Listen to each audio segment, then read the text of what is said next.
Hi friends, आप सबका स्वागत है इस छोटे से ब्रॉडकास्ट में। मेरा नाम जेकब थॉमस है और मैं एक फाइनेंशियल एडवाइज़र हूँ। मैं पिछले 11 साल से इन्वेस्टमेंट्स एंड फाइनेंशियल प्लानिंग के प्रोफेशन में हूँ और इस वीडियो के माध्यम से मैं कुछ गलतियाँ या मिस्टेक्स के बारे में बताना चाहता हूँ जो हम इन्वेस्टमेंट्स के दौरान करते हैं। ये प्राइमरीली वो गलतियाँ हैं जो हमसे अनजाने में होती है और जिसे हम अनफोर्स्ड एरर्स कहते हैं। फ्रेंड्स, ये टॉपिक है नॉमिनेशन का, या हिंदी में जैसे बोलते हैं नामांकन। नॉमिनेशन या नामांकन हर इन्वेस्टमेंट्स और सेविंग्स में यूज़ होता है और एक इम्पॉर्टेंट रोल प्ले करता है।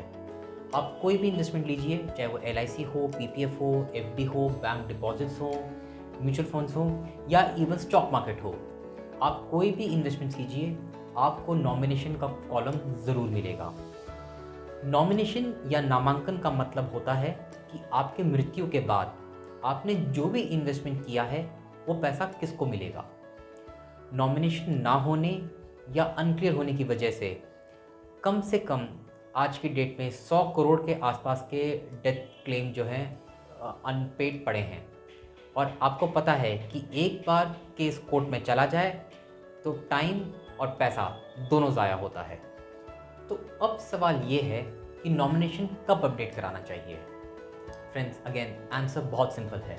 फर्स्टली, आप कोई भी इन्वेस्टमेंट्स या सेविंग स्टार्ट करते हैं उसी वक्त नॉमिनेशन अपडेट करा देना चाहिए। सेकेंडली, अगर जो आपका एग्जिस्टिंग नॉमिनी है उनकी डेथ हो गई है तो तुरंत नया नॉमिनी अपडेट कराना चाहिए। सबसे ज़्यादा कोर्ट में केस इसलिए फंसे हुए हैं क्योंकि नॉमिनी की डेथ हो गई है और जब मेन प्रपोजर या पॉलिसी होल्डर की डेथ होती है तो हमको पता नहीं चलता कि भाई पैसा किसको देना है। ना कंपनी को पता चलता है, ना परिवार वालों को पता चलता है। जहां काम एक फॉर्म से हो जाना था उसमें अब 2 से 4 एफिडेविट लगेंगे और डॉक्यूमेंट्स की तो आप पूछिए मत। थर्ड पॉइंट जो कि बहुत इंपॉर्टेंट है, जब आप अपने बच्चे के नाम पे कोई भी बैंक अकाउंट खोलते हैं, पॉलिसी लेते हैं, म्यूचुअल फंड लेते हैं, तो बाय डिफ़ॉल्ट जो है प्रपोजर या पेरेंट्स जो हैं उस पॉलिसी में नॉमिनी बन जाते हैं। बट जैसे ही वो बच्चा 18 साल का मेजर हो जाता है, प्रपोजर जो है नॉमिनी की जगह से हट जाता है, क्योंकि अब एज अ मेजर आपका बच्चा डिसाइड करेगा कि नॉमिनी किसे बनना है। तो ये बहुत ज़रूरी है कि जैसे ही आपका बच्चा 18 साल का होता है, जहाँ जहाँ भी उनकी इन्वेस्टमेंट्स है वहाँ जाके नॉमिनी नेम चेंज या अपडेट कराया जाए। फोर्थ पॉइंट, कई बार हम लोग अपने बच्चों को नॉमिनी बनाते हैं और जाहिर सी बात है क्योंकि बच्चा माइनर है, हमको एक अपॉइंटी या गार्डियन भी सेट करना पड़ता है। अगेन, ये बहुत ज़रूरी है कि जैसे ही वो नॉमिनी 18 साल का होता है या मेजर होता है, हमको अपॉइंटी या गार्डियन नेम वहाँ से हटाना चाहिए और जो आपका बच्चा पहले माइनर था अब वो मेजर हो गया है, उसको एज अ मेजर वहाँ पे पोर्ट्रे करना चाहिए। फिफ्थ पॉइंट, शादी के बाद बहुत लोग प्रेफर करते हैं कि शादी के बाद वाइफ को नॉमिनी बनाया जाए पेरेंट्स की जगह पे। अगेन, ये कोई मैंडेटरी बात नहीं है और सबको अपने कंफर्ट के हिसाब से करना चाहिए।